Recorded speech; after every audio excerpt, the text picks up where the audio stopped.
Today we are going to delve into one of the most notorious murder cases from the 18th century. At the time, this story spread through England like wildfire because the man that was accused of such a grotesque, terrible murder was in fact a very intelligent schoolmaster.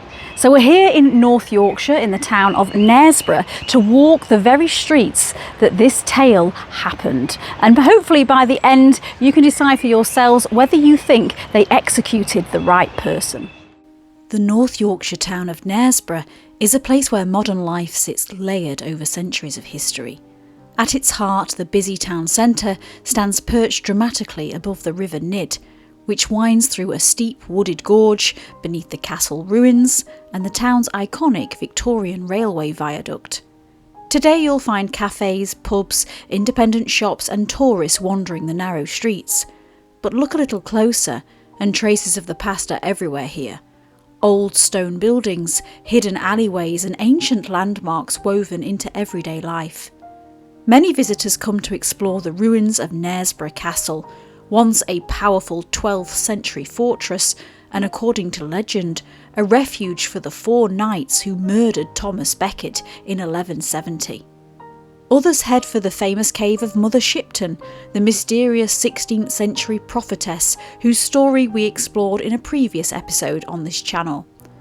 But despite the postcard scenery and historic charm, it's hard to believe that these same streets once became the setting for one of the most notorious murder cases of the 18th century. Hello friends and welcome back to the channel. If you're new here, I'm Claire, this is the Wanderlust Way. So this is a sort of channel where I try and visit as many places as I can and find some of the interesting stories that aren't always necessarily really well known. And today is one of those stories. It was at the time, it was a notorious case. Now, even probably local people, I mean, I've been studying this story. I went to visit the Harrogate Library, and even there, when I spoke to the man behind the counter, he didn't know the name of the person I was talking about in this story. So it's going to be an interesting one. So thank you, as always, for everybody's support on this channel. That's enough waffle, let's wander.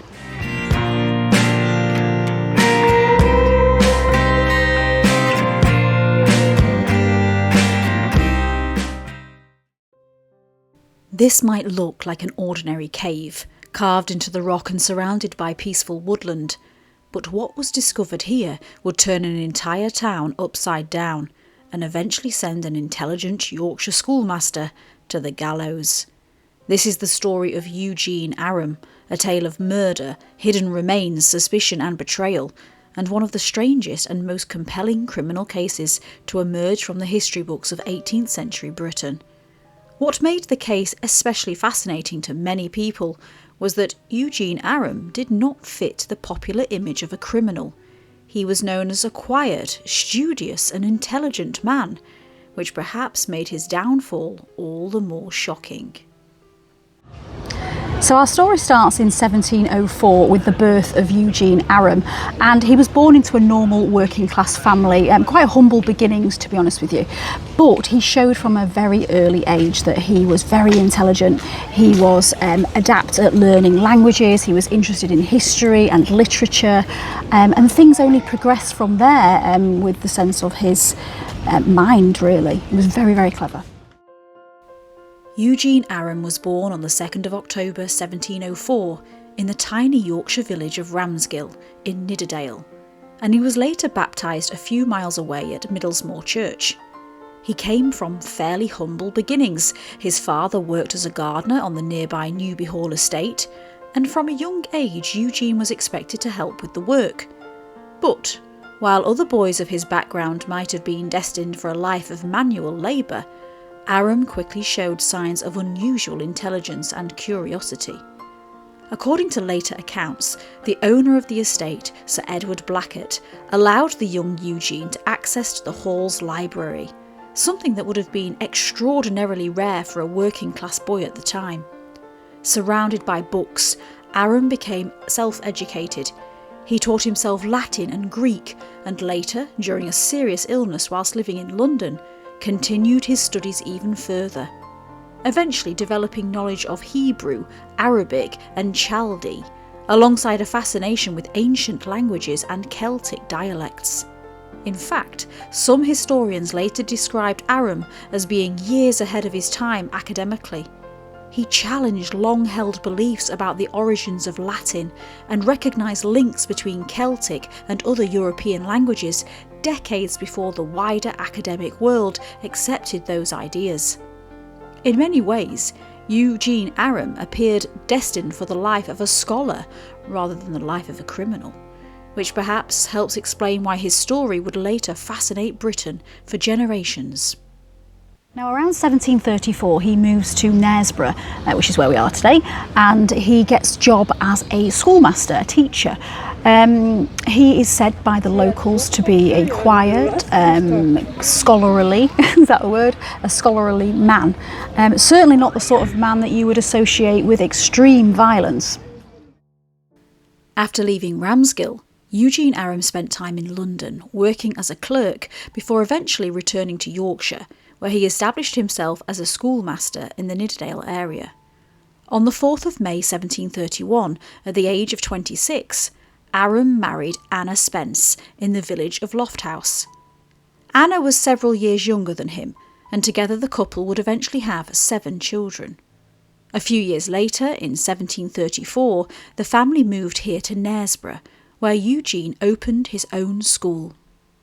We're now on Park Square in Harrogate, which was formerly known as White Horse Yard. Yes, I have just read it on the sign up there. But this is the location of the school that Eugene set up. So they have put a blue plaque, the Knaresborough Civic Society, and I'll read it to you. Let me just span over here. So it says, Eugene Aram was an 18th century school teacher who lived and taught here in White Horse Yard. He was an exceptional linguist and studied in particular Celtic dialects. He has been the subject of many books, plays, poems and a film. Eugene Aram became notorious for his supposed involvement in the murder of another resident here, Daniel Clark. He was convicted on very dubious evidence and executed at York on the 6th of August 1759.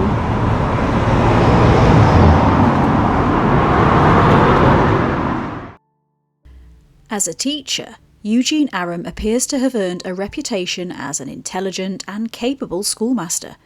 Later writers often described him as quiet, studious and deeply absorbed in books and learning. But whilst teaching here in Knaresborough, Aram also became acquainted with 2 local men whose names would later become permanently linked with his own: Daniel Clark, a shoemaker, and Richard Houseman.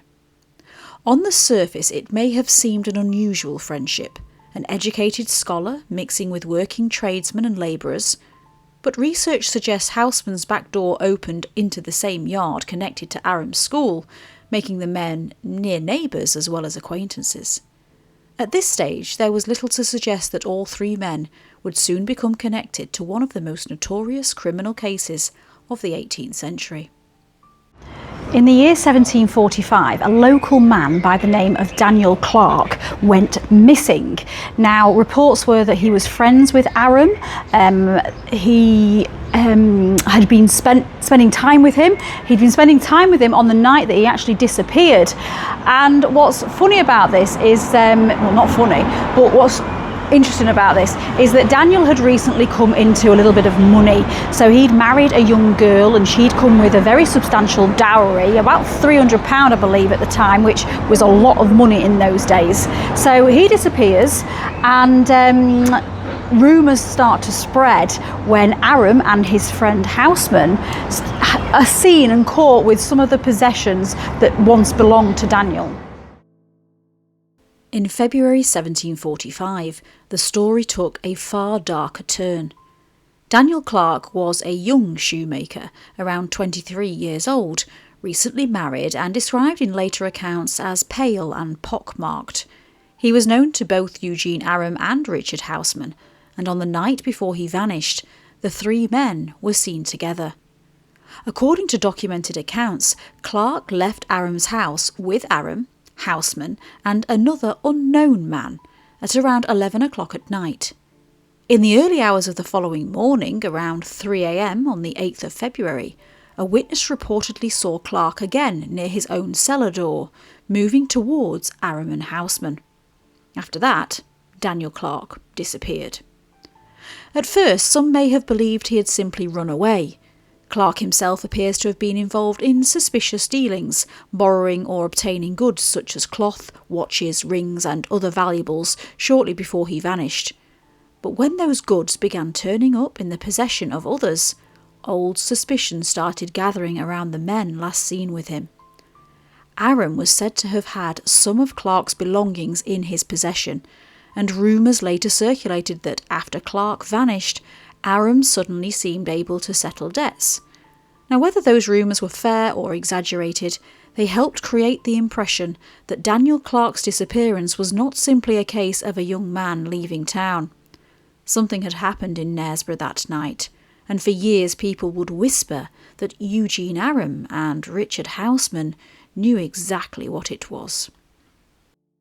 So what happened after Dan Clark's disappearance? Well, for a while it was unknown where Eugene had actually disappeared to. There's quite a gap in the history books about where he actually went.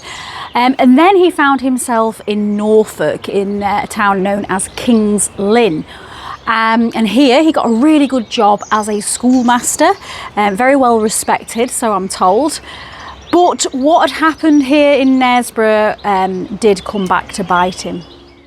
After Daniel Clark's disappearance, life in Knaresborough appeared to carry on as normal, but Eugene Aram did not remain in the town for much longer. In April 1745, only a short time after Clark vanished, Aram left Yorkshire for London. Exactly where he travelled and what he did during the following years remains somewhat uncertain, with parts of his movements disappearing into the historical record altogether. But despite the rumours that had lingered behind him in Knaresborough, Aram continued building a life for himself through education and teaching. By 1757 he had travelled to King's Lynn in Norfolk, and on the 14th of February 1758 he was officially appointed usher at the town's grammar school, a respected position that once again placed him within educated society. More than 13 years had now passed since Daniel Clark vanished. The mystery seemed to belong to the past, and perhaps Eugene Aram believed it would stay there forever. Right, so we are now going to a place called Thistle Hill, where in 1758 a grisly discovery was made by a farm labourer. They were hunting for stone on the land, they were digging for stone for a building that was coming up, and with their tools they hit human remains. Now, at first they realised that it was an arm, and what they thought was some kind of splinter, but obviously they'd done damage to the bone with their tools. A couple of days later, they went back to the site and they uncovered a full skeleton. And this is where the story gets interesting, because all those old rumours about Daniel Clark going missing and Eugene Aram being suspicious started to resurface, and they weren't helped by the fact that Eugene's own wife believed that he was up to no good. Now, this whole area, I believe, is known as Thistle Hill. I couldn't find the exact location of where the skeletal remains were found of this body. All the documents just say Thistle Hill. I thought we'd come up here and have a little look. We've got a Thistle Hill farm there, so we're definitely in the right place. Now, the book that I found in Harrogate Library said that the farm labourer, he was cutting the stone and he found this skeleton near the rock edge. So I don't know if you're local and you know where that is, you might have a better idea of where those remains might have been found. For more than 13 years, the disappearance of Daniel Clark remained little more than rumour and suspicion whispered around Knaresborough. But in the summer of 1758, the past suddenly came clawing its way back to the surface. On the 1st of August 1758, a farmer named William Thompson was digging for stones at a place known as Thistle Hill, when he unearthed what appeared to be a human arm bone and fragments of another bone. Returning to the site 2 days later, he discovered the rest of a skeleton buried in a doubled-up position beneath the ground. Thompson immediately suspected that what he had found was the victim of murder.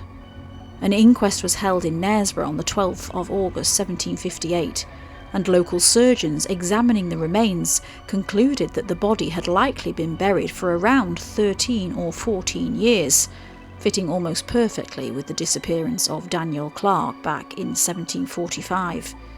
Suddenly, old rumours that had long been buried alongside the skeleton began resurfacing across the town. Witnesses recalled seeing Daniel Clark in the early hours before he vanished, moving toward Eugene Aram and Richard Houseman's near Clark's cellar door. Others remembered strange activity near Thistle Hill shortly afterwards, including freshly disturbed ground. One particularly damaging witness was Eugene Aram's estranged wife Anna. She claimed that on the night Clark disappeared, her husband had gone out with both Clark and Richard Houseman during the early hours of the morning, before later returning home, with Houseman alone. Anna also gave several deeply unsettling details.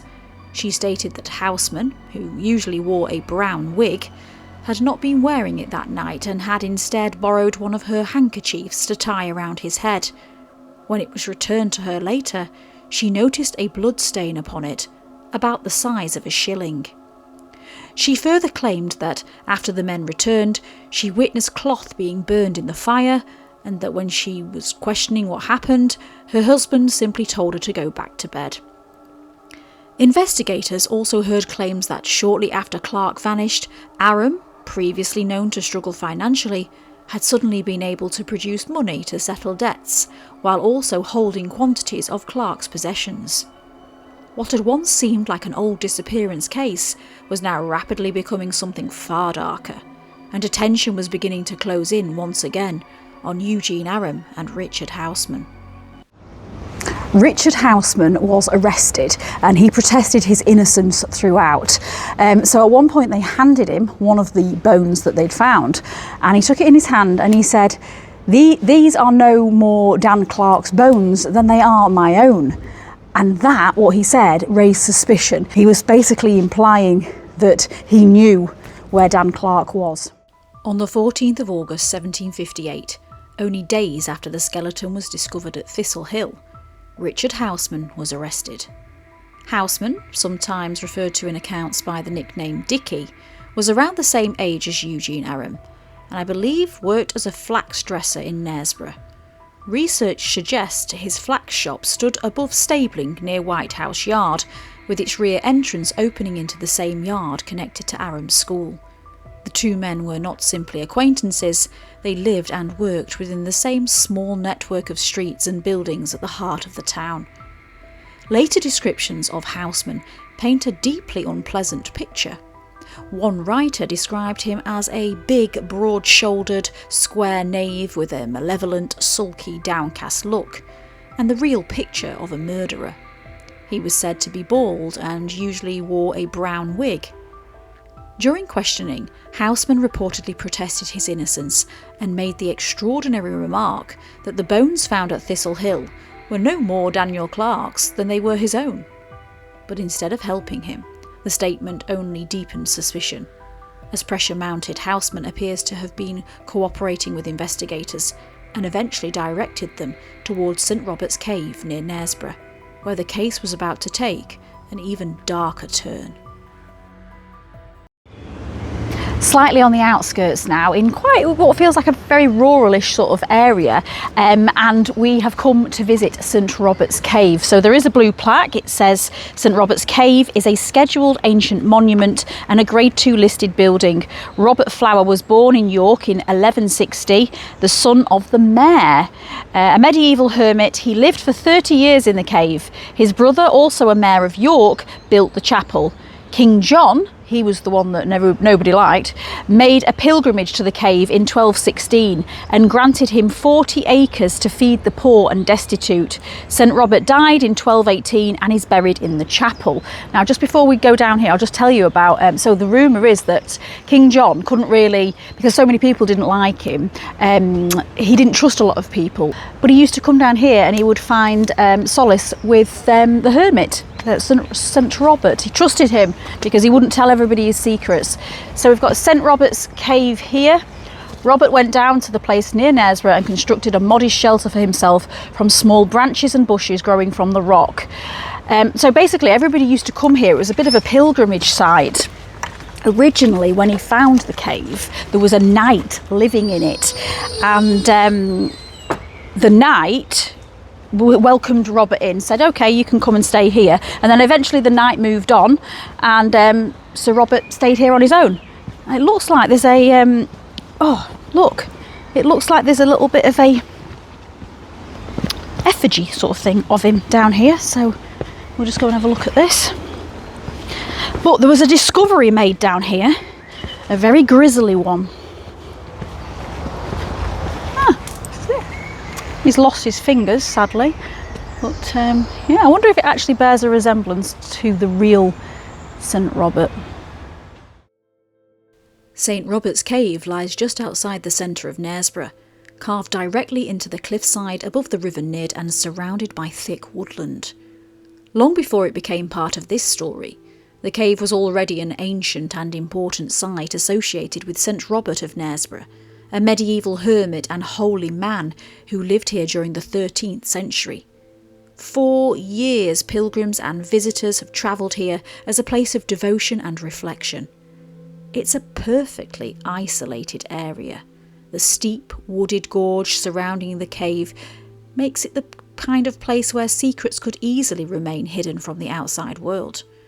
And according to Richard Houseman, it was here that the remains connected to Daniel Clark's disappearance had been concealed. Now, it turns out this cave, which was obviously here in the time of our story, was the site of the grisly murder itself. So Richard Houseman, after he'd basically made it quite clear that the skeleton they'd found weren't the bones of Daniel Clark, and he knew that because he knew that he was dead and he was buried somewhere else, he led the police to this site.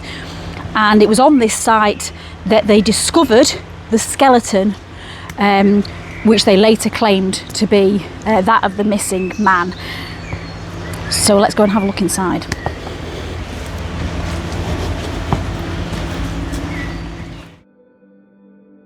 On the 17th of August 1758, investigators searching the area around St Robert's Cave made a grim discovery. Under further examination, Richard Houseman admitted that he had been present when Eugene Aram allegedly murdered Daniel Clark, although he insisted that he himself had not carried out the killing. According to Houseman, the attack had taken place here at St Robert's Cave, before Clark's body was buried nearby. Acting on the information Houseman provided, officers searched the area surrounding the cave and uncovered a second set of human remains. Suddenly, the case changed completely. What had begun with rumours, suspicion and a skeleton discovered at Thistle Hill had now become a full murder investigation centred upon Eugene Aram. News of the discoveries spread rapidly, and fascination with the case began growing far beyond Knaresborough itself. So it's quite contrasting really, because this was once a pilgrimage site. People used to come here, they would visit St Robert and they would try and be blessed by him, healed by him.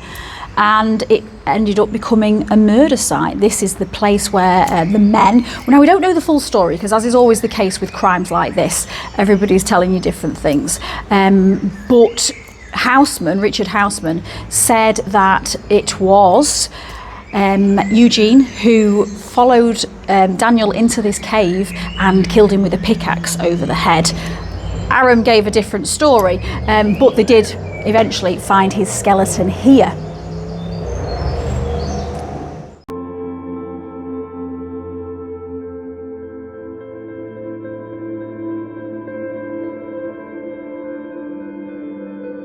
Now this is where the story gets a little bit interesting, and what happens next, the consequences do filter on later on in our tale.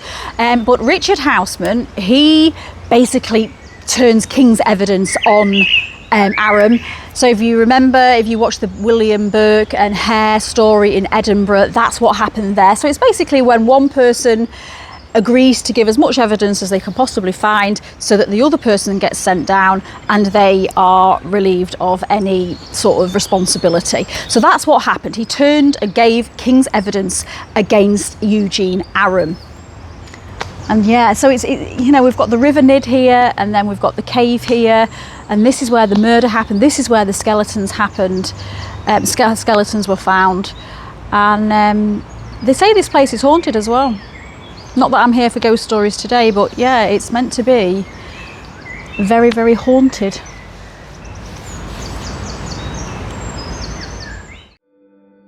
With the discovery of the remains near St Robert's Cave, the old rumours surrounding Daniel Clark's disappearance suddenly felt horrifyingly real.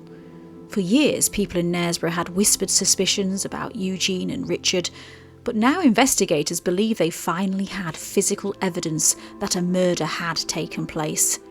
Attention quickly turned towards the intelligent schoolmaster, but of course he was no longer living in Knaresborough. More than 13 years after Daniel Clark vanished, the hunt for him was now underway.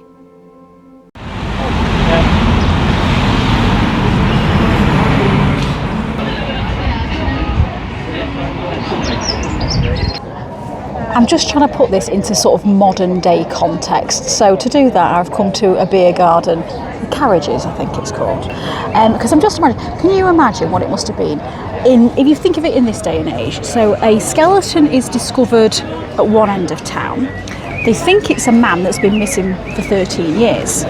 And then it turns out there's a second body in the cave. I mean, the rumours must have been going absolutely crazy. People must have been going wild about this. And it did turn into a full-blown murder investigation, one that the whole country was watching by the end. News of the discovery spread rapidly, and before long the case had become the subject of intense fascination, both in Knaresborough and far beyond it.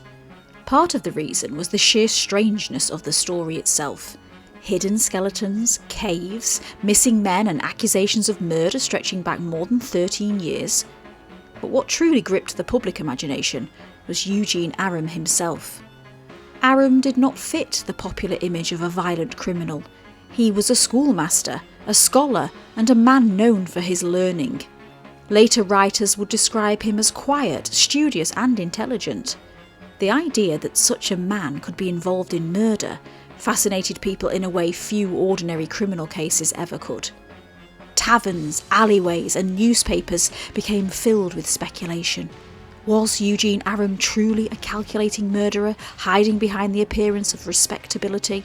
Or was suspicion and gossip beginning to spiral beyond the facts themselves? Even during his own lifetime, the case was already becoming something larger than a local murder investigation. It was turning into one of the most talked about criminal stories of its time. A case that would inspire poems, novels, newspaper reports, and public debate for generations afterwards. So Eugene, he's there in King's Lynn in Norfolk, unaware of probably what's going on back in Knaresborough. And they do eventually find him because he hasn't changed his name or anything like that. And he gets arrested and he gets brought back to North Yorkshire. Can you imagine the sort of reception that he was greeted with? Apparently, judging by the biographer, the streets were absolutely crowded. Everybody wanted to get a glimpse of him, including his own wife, who obviously he'd not seen for a very long time, and his children, for that matter. A countrywide search for Eugene was launched. He was eventually traced to King's Lynn in Norfolk, where he'd been living and working as a teacher. To those around him there, he appeared intelligent, respectable, far removed from the murder investigation now unfolding back in Yorkshire. But on the 19th of August 1758, that carefully rebuilt life came crashing down when Aram was arrested and accused of the murder of Daniel Clark. Today the case, I'm told, still forms part of King's Lynn's own local history. There are items and references connected to Eugene Aram surviving within the town's historical collections and museum records. So more than 13 years after Daniel Clark disappeared, this quiet schoolmaster from Knaresborough is finally brought back to Yorkshire to face justice.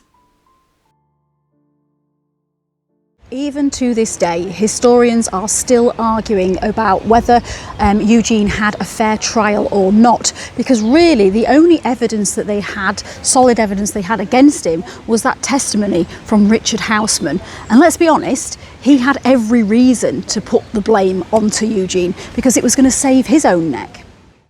After his arrest in King's Lynn, Eugene Aram was brought back to Yorkshire. On the 21st of August 1758, he was examined at Thornville before being lodged in York Castle to await trial. The wheels of justice moved slowly. By March 1759, the case had reached the York Assizes, but Aram remained in jail while the authorities prepared the full trial. Then, on the 2nd of August 1759, Richard Houseman was formally allowed to give evidence for the Crown. This was the moment that changed everything. Houseman now stood not simply as a suspect, but as the man whose testimony could condemn Eugene. The following day, on the 3rd of August 1759, Aram was tried at York for the murder of Daniel Clark. The case against him rested heavily on Houseman's evidence, along with the disturbing testimony of Aram's wife, the discovery of human remains, and the suspicious circumstances surrounding Clark's disappearance. Aram defended himself with a long and carefully argued speech. He questioned the identification of the bones, challenged the reliability of circumstantial evidence, and tried to present himself as a man of learning rather than violence. But it was not enough. Eugene Aram was found guilty that same day and sentenced to death. 3 days later, on the 6th of August 1759, he was taken to the Knaresborough in York, the same execution ground where Dick Turpin had been hanged just 20 years earlier, and prepared for the gallows. In the summer of 1759, Eugene Aram was executed at York. When he went to the stand for the gallows, he was asked whether he wanted to say any final words. He simply said no. But what they did find in his cell was various notes that he'd written. He did actually try to commit suicide the day before the execution as well. I'll go into that in a minute. But yeah, this would have been a very shocking time, I would have thought, for the people watching this case. Probably some people did want his blood, others maybe thought he was innocent. I guess we'll never really know the truth. While awaiting execution inside York Castle, Eugene Aram attempted to take his own life. According to accounts from the time, he used a razor in his prison cell, but failed in the attempt, leaving himself badly weakened in the days before his execution. During his final hours, Aram continued writing from his cell. In some of his papers, he accused his estranged wife, Anna, of having an affair with Daniel Clark, another twist in a case already filled with accusation, betrayal and suspicion. He also composed lines of poetry shortly before his death, writing, "Come, pleasing rest, eternal slumber fall, seal mine that once must seal the eyes of all. Calm and composed my soul her journey takes, no guilt that troubles and no heart that aches. Adieu, thou sun, all bright like her arise. Adieu, fair friends and all that's good and wise." On the morning of the 6th of August 1759, large crowds gathered at York's Knaresborough to witness the execution. Public hangings during the 18th century were grim spectacles, attracting enormous numbers of people from across the surrounding area. Weak from his injuries, Aram reportedly had to be assisted to the gallows. Yet even then, the fascination surrounding him remained intense. He was not viewed simply as another common criminal, but as the educated schoolmaster whose downfall had captured the imagination of Britain. And there, before the watching crowd at Knaresborough, Eugene Aram was hanged for the murder of Daniel Clark.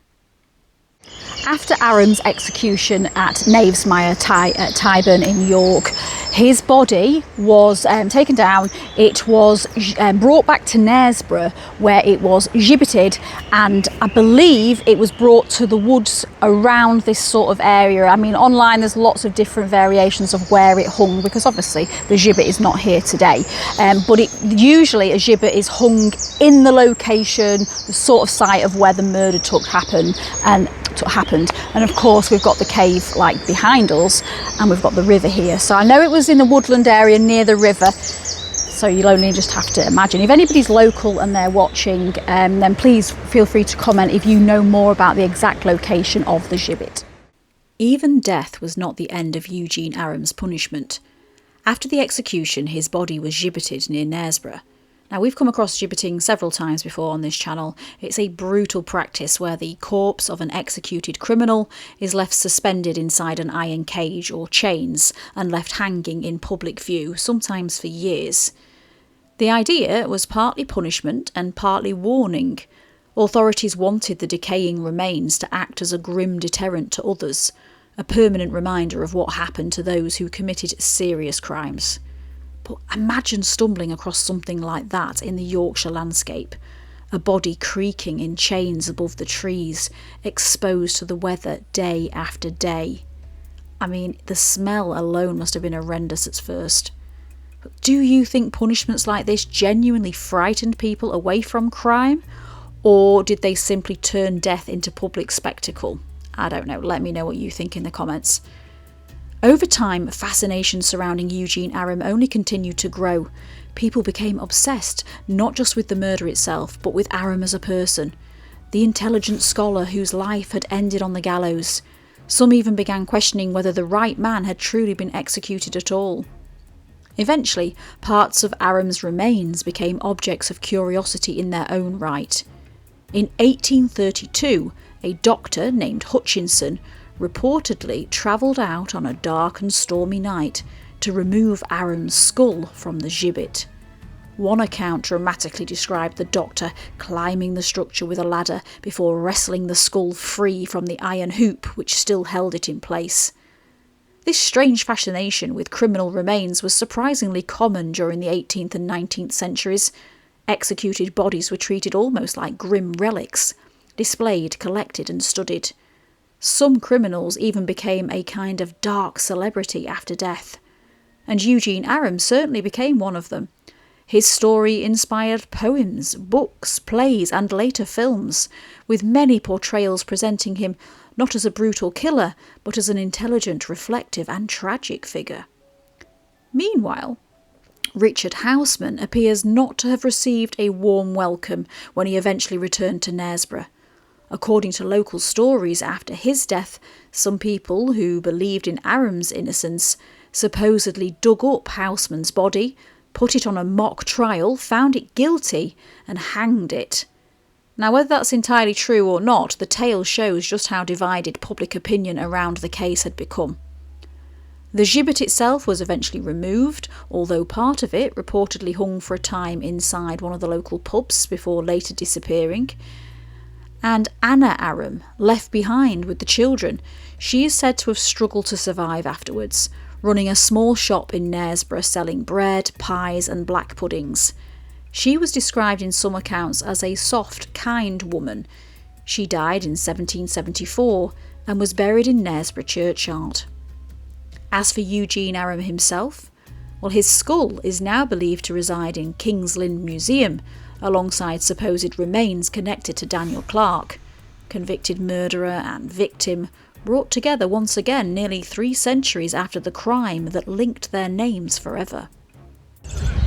Now, if you've been on this channel before, you might remember that I did do a video about Mother Shipton. So if you were thinking of coming to Knaresborough for the Mother Shipton story, then obviously this is what happened there as well. It's a lovely little town actually to visit. Lots going on, especially if the weather's nice. You've got the boats on the water. Hard to believe that this was once home to one of the most notorious murder cases of the 18th century. So that is it. Thank you so much to everybody for joining me on this week's wander in Knaresborough. Let me know what you thought about the story. Do you think they hung an innocent man? Do you think he probably was worthy of a bit longer of a trial than just a day? What do you think about Houseman? What about his story? I did read somewhere that the family, the descendants of Eugene Aram, are still trying to protest his innocence even to this day, so that's interesting. Now, if you do want some more further information about this story, the Harrogate Library was full of, there was books and stuff in there, so that's worth having a look at. Stuff that I couldn't find on the internet, I managed to find in there. So until next week, stay safe, stay curious, keep wanderlusting, and a massive thank you to everybody that supports this channel, for being a member, for subscribing, for coming along on these adventures.